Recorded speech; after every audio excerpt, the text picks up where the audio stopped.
Olá, meus queridos, a paz do Senhor, que alegria, que prazer, mais uma vez aqui estarmos, eu aqui, você aí, para juntos aprendermos mais e mais da palavra de Deus. Como diz Hebreus 4:12, essa palavra que é viva, essa palavra que é eficaz, essa palavra que é penetrante. E se você se render à palavra de Deus, crendo que ela é inspirada, que ela é a verdade, você será ricamente abençoado pelo Deus Todo-Poderoso. Nós estamos na lição de número 8, confessando e abandonando o pecado. O texto áureo diz assim: o que encobre as suas transgressões nunca prosperará, mas o que as confessa e deixa alcançará misericórdia. Provérbios 28:13. Verdade prática. Para desfrutar um caminho de restauração e reconciliação com Deus, precisamos confessar o pecado e abandoná-lo de uma vez por todas. É a santa palavra de Deus. Os textos escolhidos, Salmo 51, 1 a 12, 1 João, capítulo 1, verso 8 ao verso 10. Passagens bem conhecidas dos amantes, dos leitores da palavra do Senhor. Nós podemos analisar, quando tratamos deste assunto, confessar o pecado, abandonar o pecado, isso prova para nós que nós somos, nesta peregrinação para o céu, tentados ao pecado, ao fracasso, à queda. Por diversas vezes, já fizemos citação de Mateus 26, 41, quando o próprio Senhor Jesus nos alertou da importância, da necessidade de vigiarmos, porque o espírito está pronto, mas a carne, ela é fraca. De modo que podemos ser assediados, tentados, desafiados pelo poder do diabo, da carne e do mundo. Não podemos descansar. A importância de vigiar, de estar atento, de ter todo o cuidado para não fracassarmos, deve ser sempre algo constante de vigilância, de santidade e de todo o cuidado. É importante dizer aqui que a sociedade de hoje, bem como muitos intérpretes, não veem o pecado como nós vemos, como iniquidade, como algo maléfico, como algo que nos incita a viver fazendo aquilo que contraria a vontade de Deus. Pela Bíblia, sabemos em Romanos 6:23 que quem trabalha para o pecado recebe o seu salário, a morte. É dito pelo próprio apóstolo São Paulo: o salário do pecado é a morte. Porém, nós podemos dizer que hoje algumas pessoas não veem o pecado como sendo algo maléfico, mas consideram-o apenas como uma fraqueza, ou então a algo que está ligado ao ambiente, a aspectos hereditários, bem como às necessidades. Veja que é assim que muitos, nos tempos odiernos, estão tratando a palavra pecado, igualando-a a um problema, a uma necessidade, a uma crise, a uma falha. Porém, a Bíblia, quando ela usa a palavra avon para iniquidade no hebraico, e ratar é pecar para errar o alvo. E a outra palavra, ela salienta o nosso pecado original, o nosso lado maléfico. De modo que, quando o salmista Davi, nesta referência, que já foi aqui citada, do Salmo 51, ele diz: eis que iniquidade eu fui formado, ele não está fazendo alusão ao pecado cometido com Batseba. Ele está fazendo alusão ao pecado original, à sua natureza pecaminosa na sua essência. Quando nós estudamos o Salmo de número 32, aí nós podemos perceber que que o salmista ali escreve o seu pecado relacionado a Batseba, fugindo dos princípios divinos da própria orientação da palavra de Deus. Então não podemos olhar para o pecado apenas como uma simples fraqueza, como uma necessidade humana, ou apenas ligada à fraqueza humana, ou a um ambiente, ou a questões hereditárias. À luz da Bíblia, o pecado é aquilo que fere a santidade de Deus. É a quebra da comunhão com Deus. O pecado ofende a Deus. De modo que é assim que as Escrituras Sagradas apresentam o pecado. Quando nós analisamos 1 João capítulo 1, verso 8, João diz que aquele que diz que não tem pecado não é verdadeiro, é mentiroso. Portanto, nós devemos ter todo o cuidado para não sermos vítimas desse vilão, desse pecado que fere a santidade de Deus. Assim, na nossa caminhada para o céu de glória, podemos falhar, fracassar e até pecar. Mas se houver a verdadeira confissão, o Senhor Deus, ele nos dá a vitória. O Senhor Deus, ele perdoa aquele que confessa e deixa o pecado. Aquele que confessa e abandona o pecado. É isso que está lá em 1 João, capítulo 1, versículo 9. Se confessarmos os nossos pecados, ele é fiel e justo para nos purificar. Essa é a promessa bíblica da parte de Deus. Porém, nós não podemos seguir a trilha ou o velho ensino do gnosticismo que negava o pecado. Devemos seguir aquilo que a própria Bíblia diz, que a própria palavra de Deus fala em relação ao pecado. O salário do pecado é a morte, porque a morte entra no mundo, Romanos 5,12, por causa da consequência do pecado. E nesta lição, nós estaremos abordando sobre o primeiro ponto, a confissão de pecado. Qual a relevância disso? Ponto 1, vamos definir o que é, na verdade, o verbo confessar. Vamos falar, no subponto 2, sobre a confissão bíblica de pecado. E no subponto 3, o simbolismo da confissão de pecado. Ponto 2, o perigo do pecado não confessado. Iremos falar sobre os males dos pecados não confessados, a consequência do pecado de Adão e Eva, as consequências do pecado do rei Davi. E, por fim, no terceiro ponto, a confissão de pecado, que é o caminho para a restauração e para a cura. Confessando o pecado a Deus, alcançando cura e restauração conforme a própria palavra de Deus. Ou seja, essa temática ela está orbitando nesses 3 pontos que são de suma importância para todos nós. Então, em primeiro lugar, nós podemos fazer a seguinte interpelação: o que é confessar? Qual o sentido desse verbo confessar dentro da contextura bíblica? Você pode analisar 1 Reis, capítulo 8, verso 33. Vai aparecer aí o verbo iadar.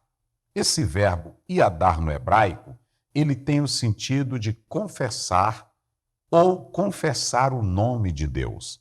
Veja que nós fizemos aí essa expressão desse verbo iadar, que vem da raiz radar, que quer dizer estender a mão. De modo que no Antigo Testamento, esse verbo ele aparece 900 vezes e traz a ideia de tomar conhecimento, de saber, de reconhecer. E assim nós podemos analisar que está atrelado à confissão de pecado.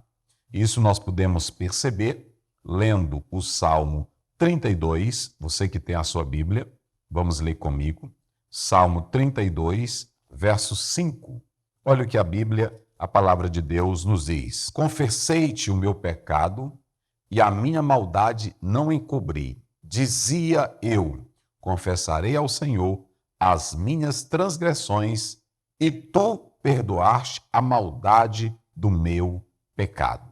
Então veja que esse verbo confessar, a ideia que se tem pelo próprio conteúdo bíblico é que, na verdade, é a pessoa confessar o nome de Deus, é a pessoa tomar conhecimento, é saber, é reconhecer. Quando a pessoa confessa o seu pecado, ela está reconhecendo a sua maldade, está reconhecendo a sua transgressão, está reconhecendo a violação cometida contra os princípios bíblicos da própria palavra de Deus. Assim, quando nós analisamos a história da peregrinação de Israel para a terra prometida, o grande mal que fez com que Israel não desfrutasse de uma comunhão perfeita com Deus e muitos fossem sepultados no deserto, jogados os seus corpos no deserto, simplesmente porque cometeram o pecado contra Deus. E assim nós podemos perceber, à luz da Bíblia, que Israel sempre cometeu o pecado contra Deus, ferindo a Deus, e necessitava da confissão. Vamos analisar Levítico 26. Você que tem a sua Bíblia, você pode ler comigo aqui, Levítico, capítulo 26, a palavra de Deus, ela nos diz assim, no verso 17. Está escrito assim: E porei a minha face contra vós, e sereis feridos diante de vossos inimigos. E os que vos aborrecerem de vós se assenhorarão, e fugireis sem ninguém vos perseguir. Veja que Israel sempre estava pecando contra Deus. E pelo fato deles pecarem contra Deus, o Senhor mandava as consequências, as maldições contra esse povo, porque não valorizavam a Deus, a comunhão com Deus. Olha o verso 40 deste mesmo capítulo, que está escrito assim na palavra de Deus. Então confessarão a sua iniquidade e a iniquidade de seus pais com as suas transgressões, com que transgrediram contra mim, como também confessarão que, por terem andado contrariamente para comigo. Então veja que Israel, na peregrinação para a terra prometida, eles sempre estavam pecando contra Deus. Esse povo estava contrariando a vontade de Deus. E assim, eles pecavam, mas muitos reconheciam e confessavam os seus pecados, se voltando para o Deus Todo-Poderoso. Você pode ainda meditar em Deuteronômio 28, 25, e também você vai compreender esta verdade. Aqui está uma lição sumamente importante para nós. Querido professor, fale na sala de aula, fale aos seus alunos que nesta jornada nós podemos até pecar, mas o caminho para voltar a uma comunhão verdadeira com Deus é a confissão dos nossos pecados. Então, o verbo iadar, ele traz esta conotação bíblica. Ainda podemos salientar que nós temos a presença do verbo grego, que está aparecendo aí para você, homologeo. Esse verbo homologeo, ele quer dizer a mesma coisa que o outro, ou concordar com, consentir, conceder, que é composto primeiramente da raiz homo, que quer dizer junto, e logos, que quer dizer o ato de falar. Então, nós podemos entender que esse verbo confessar no grego, ele traz esta conotação: concordar com, consentir ou dizer a mesma coisa que o outro. Esse é o sentido desse verbo. Mas você aparece aí também em Mateus capítulo 3, verso 6, o seguinte verbo que nós temos aí no grego, exomologeo. Exomologeo, esse verbo aí, ele está dando a ideia de confessar, professar, reconhecer abertamente e alegremente para a honra de alguém. É celebrar, é dar louvor, é prometer publicamente que se fará algo, é comprometer-se. Este é o sentido que aparece aí em Mateus, capítulo 3, verso 6, para esse verbo que, na verdade, é o verbo confessar, como nós estamos dando essa definição. Assim, confessar, na verdade, é declarar o que se sabe. Tomou conhecimento que pecou, tomou conhecimento que fracassou, que errou, que feriu, confesse. Chegue para Deus e confesse os seus pecados. Por quê? Quando há confissão de pecado, conforme o Salmo 32, verso 5, o Senhor Deus, ele traz bênção, ele traz paz, ele traz a alegria de volta para nós quando há arrependimento e confissão de pecado. É isso que podemos analisar quando lemos Romanos, no capítulo 10, olha aí, verso 9. Saber se com a tua boca confessares ao Senhor Jesus, olha aí, se com a tua boca confessares ao Senhor Jesus e em teu coração creres que Deus o ressuscitou dos mortos, serás salvo. Então, o caminho para a bênção, para a restauração, é a confissão. Se você pecou, se você falhou, não fique como Adão, esperando ver como Deus vai agir. Essa foi a atitude de Adão quando pecou, quando lemos Gênesis 3. O melhor caminho, quando você pecar, é confessar. Porque aonde há confissão verdadeira, o Senhor Deus está pronto para perdoar. É claro, nós vamos analisar isso ao longo de toda a Bíblia, mas nós podemos perceber essa realidade bíblica. Quando folheamos as páginas das Sagradas Escrituras, tanto no Velho como no Novo Testamento, nós podemos perceber a ideia que se tem da confissão de pecados. Essa ideia, ela está no Velho Testamento e está no Novo Testamento. Citamos, por exemplo, passagens lá no livro do Pentateuco, de Gênesis a Deuteronômio. Mas no Salmo 32 também nós temos a confissão. No Novo Testamento, fizemos aqui a citação de 1 João capítulo 1, versículo 9. Ou seja, essa ideia de confissão de pecados não é uma criação pastoral, não é uma invencionice nossa, está presente na própria palavra de Deus. Quando o ser humano peca, ele precisa reconhecer que pecou e fazer confissão do seu pecado, pois assim ele terá o perdão. Veja que o perdão só é possível aonde há confissão de pecado. Se você ocultar o pecado, se você tentar macular, se você tentar esconder, não há perdão para você. Deus só concede o perdão quando há confissão de pecado. E isso está claro. Mateus, no capítulo 5, há necessidade de você voltar-se para o seu irmão, esse texto diz isso, e perdoar-se com ele. Então, quando há arrependimento, quando há confissão de pecados que se cometeu contra Deus, contra a sua palavra, e a pessoa se arrepende, então, a partir da confissão, você tem uma nova vida, porque o seu coração é transformado, você é perdoado, entra na comunhão com Deus, recebendo dele o perdão.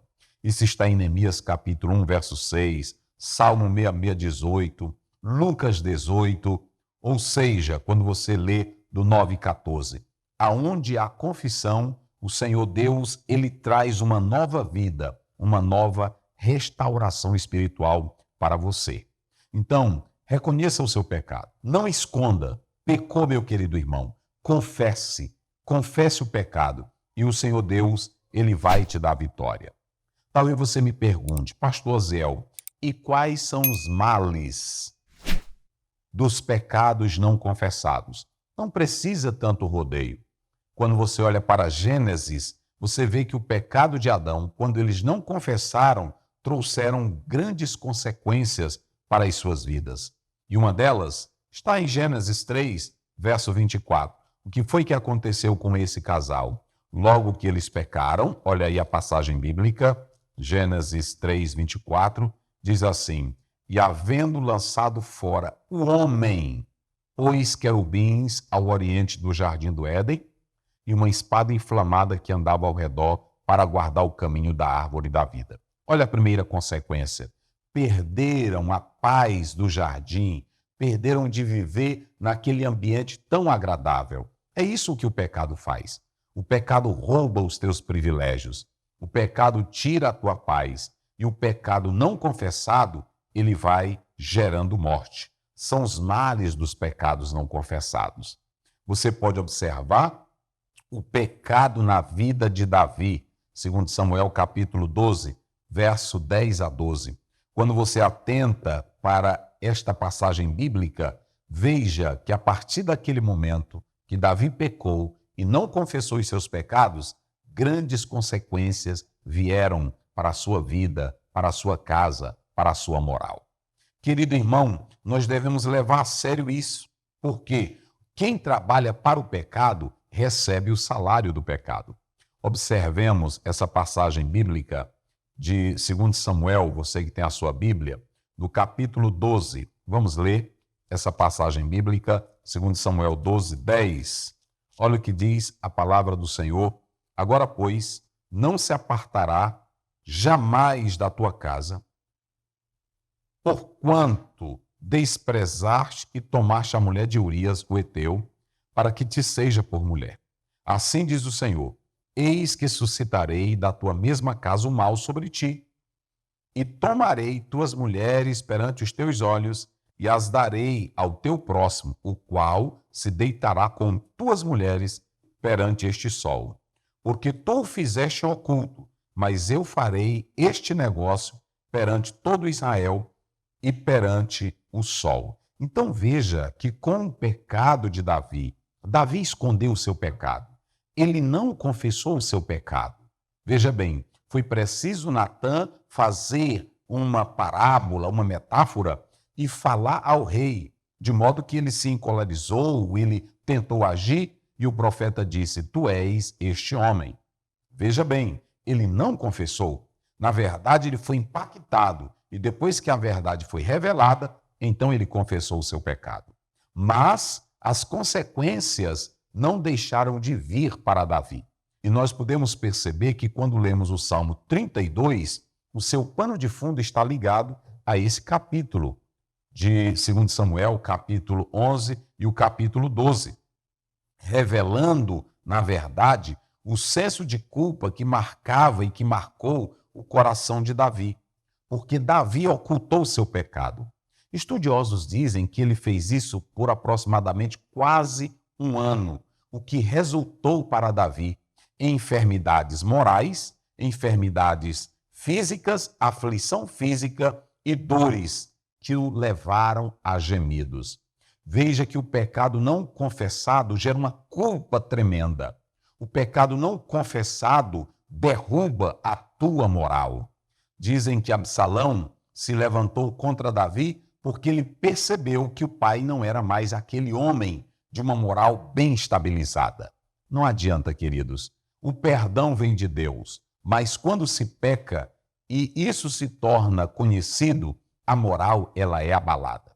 Principalmente quando o pecado não é confessado. Todos criticam, todos falam, de modo que pecado não confessado gera morte, mas não somente a morte espiritual, mas traz consequências morais, aflição físicas e dores e gemidos. Foi assim. Mas o próprio salmista diz que quando ele fez isso, persistindo em esconder o pecado, ele trouxe grandes males para a sua vida. Portanto, nós devemos fugir do pecado. Encobrir o pecado não é o caminho correto. Davi ocultou o seu pecado, encobriu o seu pecado e trouxe esses males para a sua vida. Porém, quando a pessoa se volta para Deus em total arrependimento e confissão, Deus abençoa e Deus perdoa. É isso que Provérbio 28:13 diz: aquele que confessa e deixa alcança a misericórdia. Isso você pode ler também no filho pródigo, que quando volta para a casa do pai, Lucas 15:18-21, você vê que o próprio Deus abençoa. Sabe por quê? Porque Deus abençoa porque houve confissão de pecado. Em Lucas 15:7, o filho diz: eu vou me levantar, vou ter com meu pai e vou dizer, pequei contra ti. Então, Pecou, meu querido. Não fique encobrindo o pecado, acusando a igreja, acusando a liderança. Reconheça o teu pecado. Confesse, deixe. E ainda que todos falem de você, mas quando houve uma confissão sincera, um arrependimento verdadeiro, você vai ter a comunhão de volta com o Pai e uma vida estabelecida com Ele. Ele vai te dar a melhor veste, um anel, sandálias e vai ter uma festa especial para você. Ok? Então, no segundo ponto aqui da nossa lição, nós podemos perceber que o autor ele está tratando do perigo desse pecado não confessado. E estamos aqui apresentando esses males que podem trazer para a sua vida. Nós podemos pegar aqui alguns personagens que tiveram vidas horríveis, comprometedoras, mas quando confessaram seus pecados, foram totalmente perdoadas por Cristo. A mulher pecadora, quando a gente lê João 8, Jesus perdoou o pecado dela e defendeu ela perante os acusadores. Mas no verso 11 ele diz, vá e não peques mais. O ladrão na cruz que tinha cometido atos horríveis, quando você lê Lucas 23, 41 a 43, ele reconheceu o seu pecado, confessou o seu pecado e Jesus garantiu a entrada no paraíso. O Senhor está pronto para te perdoar, mas você precisa confessar e abandonar os seus pecados. É isso que a própria palavra de Deus, ela quer mostrar para nós dentro dessa perspectiva bíblica. E o interessante é que quando o cristão ele faz a confissão de fé, essa confissão de fé que envolve, na verdade, agora um novo crer em Cristo, se voltar para Cristo, ele tem uma vida totalmente abençoada. Nós temos na Bíblia a confissão, que é chamada de confissão terapêutica, quando nós lemos Tiago, lá pelo capítulo 5, verso 16, quando na verdade se chama o ancião para pedir a oração pelo enfermo e a confissão, alguns falam que essa confissão ela é terapêutica. Mas também nós temos, fora do contexto bíblico, a confissão auricular. Essa confissão auricular, que é da Igreja Católica, ela não tem respaldo bíblico, por isso que nós não aceitamos. Eu quero abrir um parêntese para fechar aqui o assunto, é que alguém hoje na atualidade diz assim, eu não preciso confessar meu pecado a pastor, eu não preciso confessar meu pecado a homem. Se eu adulterar, se eu pecar, se eu fizer alguma coisa, eu confesso a Deus. E Deus perdoa o meu pecado. Vamos analisar essa questão à luz da Bíblia. Em primeiro lugar, nunca no Velho Testamento ou no Novo Testamento o homem confessou o seu pecado ao homem, mas confessava a Deus. Na prática litúrgica do Velho Testamento, quando a pessoa levava o animal, o livro de Levítico fala isso, ele se identificava com o animal, fazendo a transferência de ato simbólico do seu pecado para aquele animal. O sacerdote oferecia a Deus, e Deus era quem concedia o perdão do pecado daquela pessoa. Isso está na Bíblia, ou seja, em primeiro lugar, nós direcionamos os nossos pecados, a nossa confissão a Deus, porque sabemos que somente Deus pode perdoar pecados. Quando nós lemos Mateus capítulo 9, verso 6, essa temática era compreendida pelos judeus assim. Somente um que pode perdoar pecado é o Deus Todo-Poderoso. Isso está claro na palavra de Deus. Quando nós atentamos para os homens, agora vem o mais importante. Os homens perdoam pecado? Vamos analisar.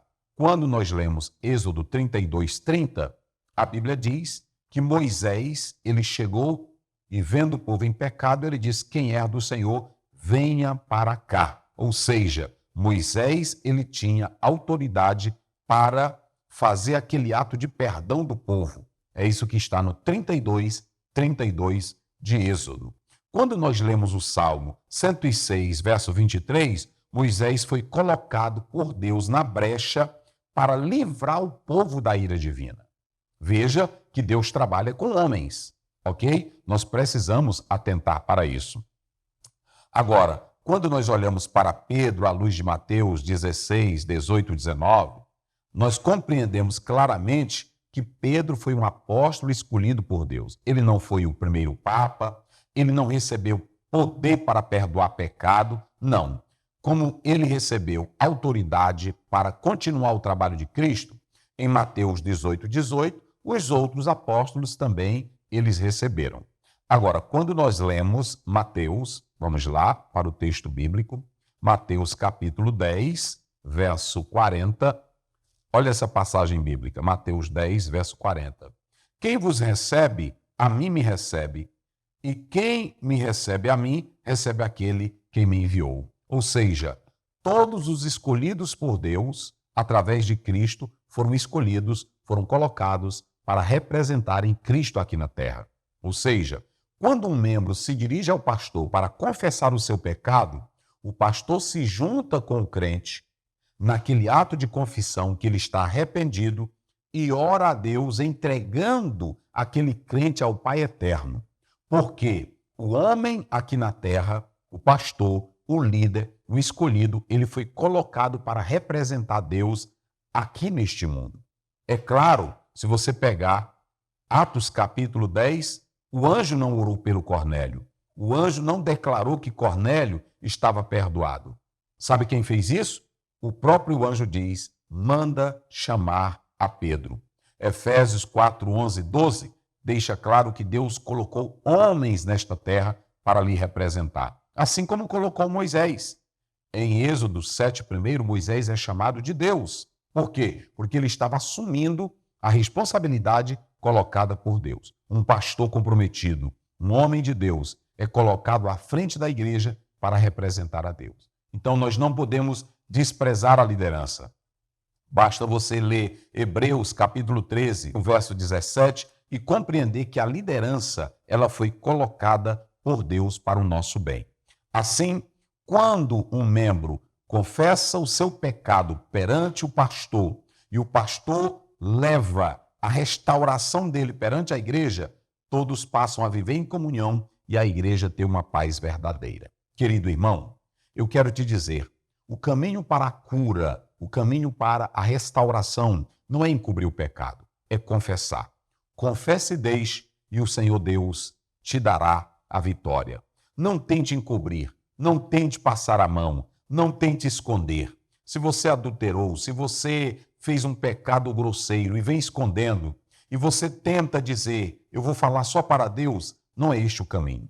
Chame o seu líder comprometido com a verdade, fale com ele, confesse e deixe, e assim você vai encontrar a restauração verdadeira para ter uma comunhão com Deus, voltar a cantar, a pregar, a ser um instrumento nas mãos do Senhor e o mais importante, viver uma vida de comunhão com Deus. Que o Senhor nos abençoe para sempre. Amém.